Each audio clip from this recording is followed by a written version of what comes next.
But yeah, so I don't even remember what I was telling you about the coaching. But anyways,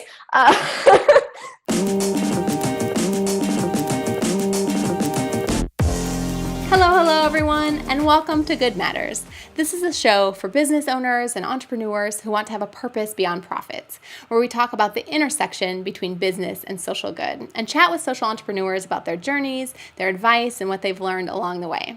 Now, today's format is a little bit different because I reached out to this founder before I knew where she lived, because I love her work so very much. And turns out she lives in Norway, so we weren't able to sit down, but we did do an online interview, and it's still so packed of valuable information. This woman has traveled all over the globe learning about social entrepreneurship and leadership and chatting to amazing experts. And I can't wait to share it all with you. From Kari Enge, founder and editor-in-chief of Rank and File magazine. Rank and File is an online magazine and community for purpose-driven entrepreneurs who believe people are worth serving and business can create change. It's full of interesting articles and captivating interviews, all delivered with a unique beauty and creativity that you don't see anyplace else. So if you could just give us a little bit of background about what brought you to where you are and like how it got started. yeah, so gosh, let me start, I guess at the beginning. My background is actually not in media or publishing. I actually have a hospitality management degree. And so after college, I ended up on the world's largest private mega yacht, which sounds really random, and it is. The restaurant hostess, she actually decided to jump ship one day. Like, she literally ran away from the ship while I was an intern. When I first started out, I was just an intern. And so I volunteered to take her place. It paid off about, a few months into just laying napkins on laps and like giving menus to people at tables. They wanted me as the permanent hostess. So I got to stay in the company. Through that journey, which took me literally around the world, I went to 40 different countries and worked with people from 30 different nationalities. And through that journey, I really kind of learned that you're going to learn unexpected lessons along the way, and you're going to be led to this unexpected purpose in life. And it was around that time that I learned about social entrepreneurship.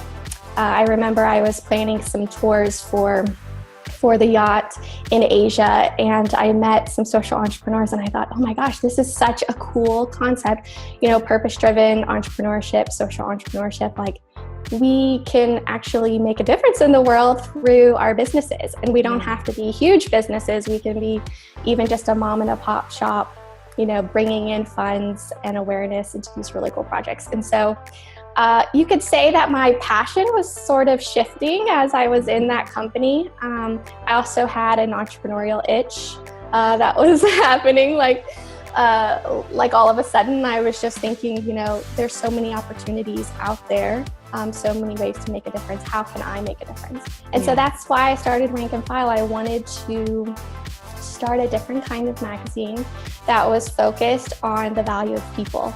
So yeah, that was the long-winded, long journey of Rank and File.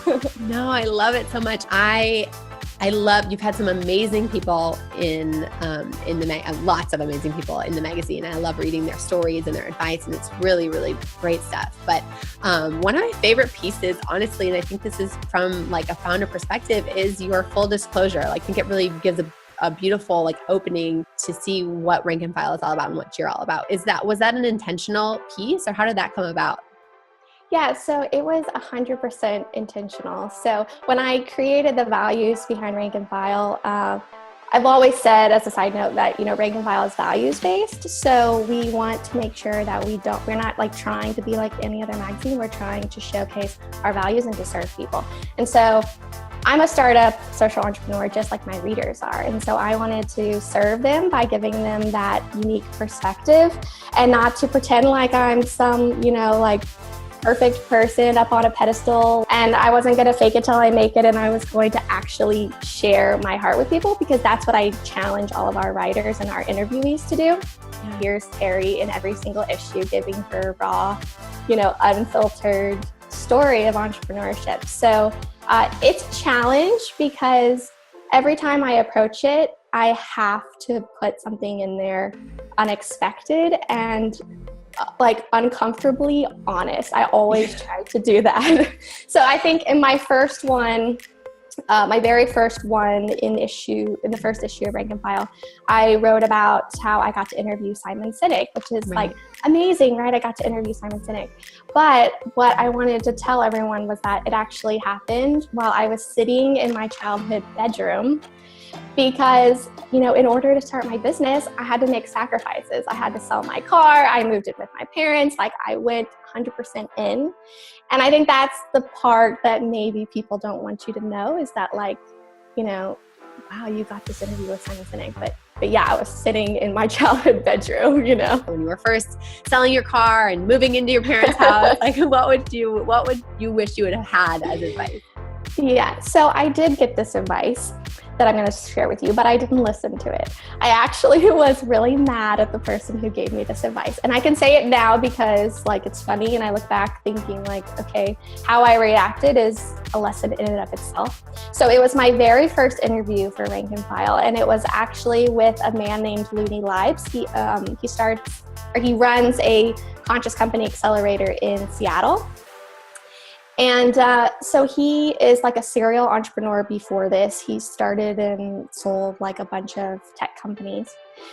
And he gave me the advice of, you know, Kari, there's a lesson in entrepreneurship that no company has ever succeeded on plan A, ever.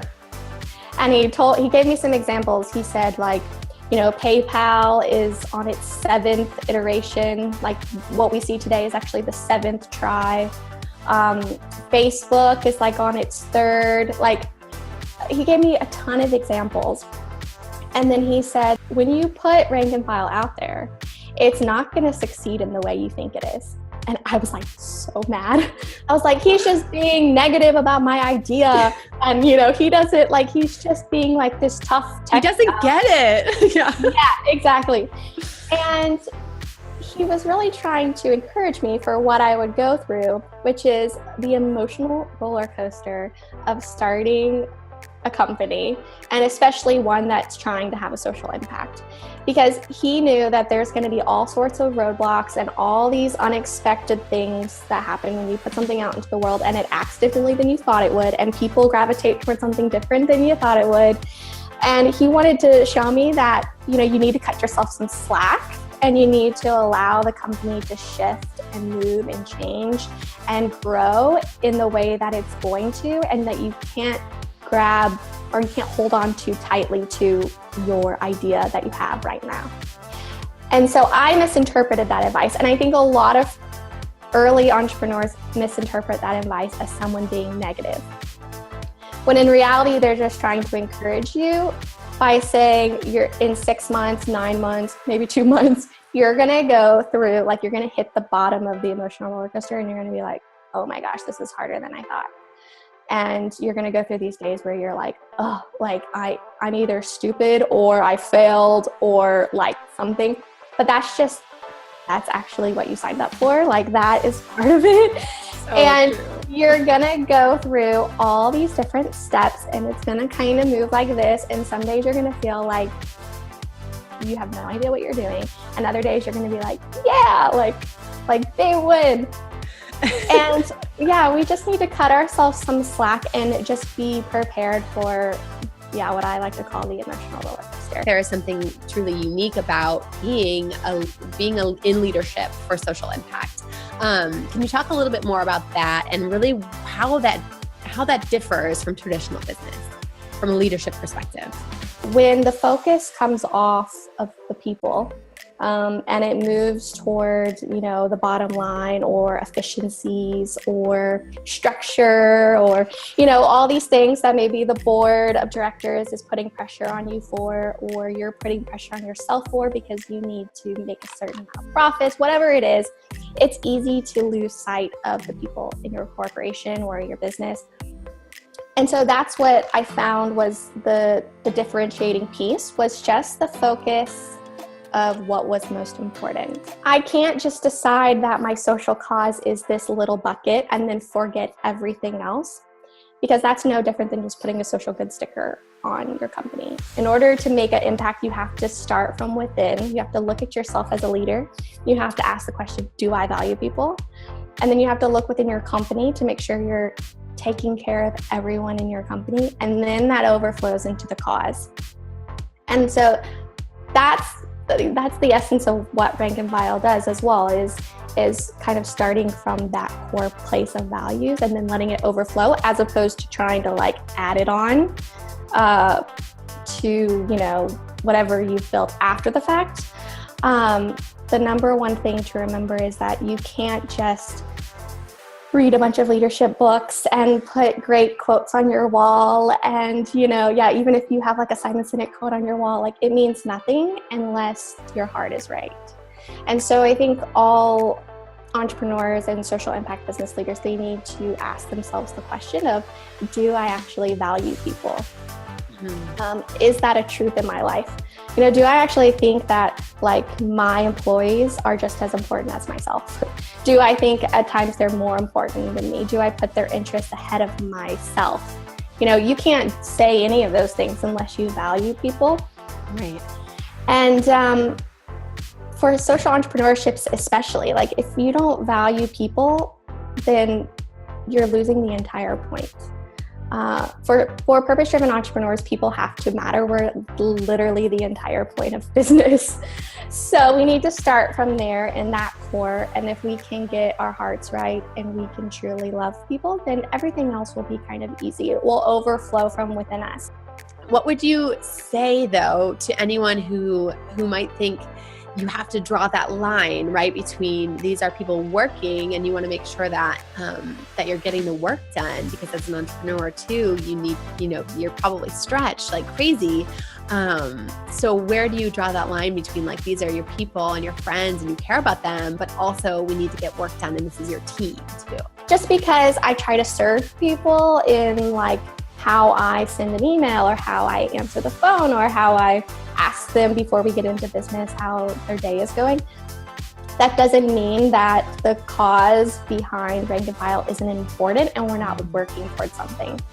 And so employees and team members and people working with you, they also want to be guided by a vision. They don't just want to be all over the place. So I think caring about people also means providing that vision and that cause. It's not all about like, let's just hang out all the time, because that wouldn't serve them either. It's right. Not, we need to provide a little bit of a structure for people to operate in. But it's not so rigid and top down. It allows people to like get excited about the cause that you're telling them about, and then it allows them some freedom to move in it. Yeah, I love that. And I think people, to your point, I think people do worry about those things too much. I feel like people oftentimes worry about problems that don't exist.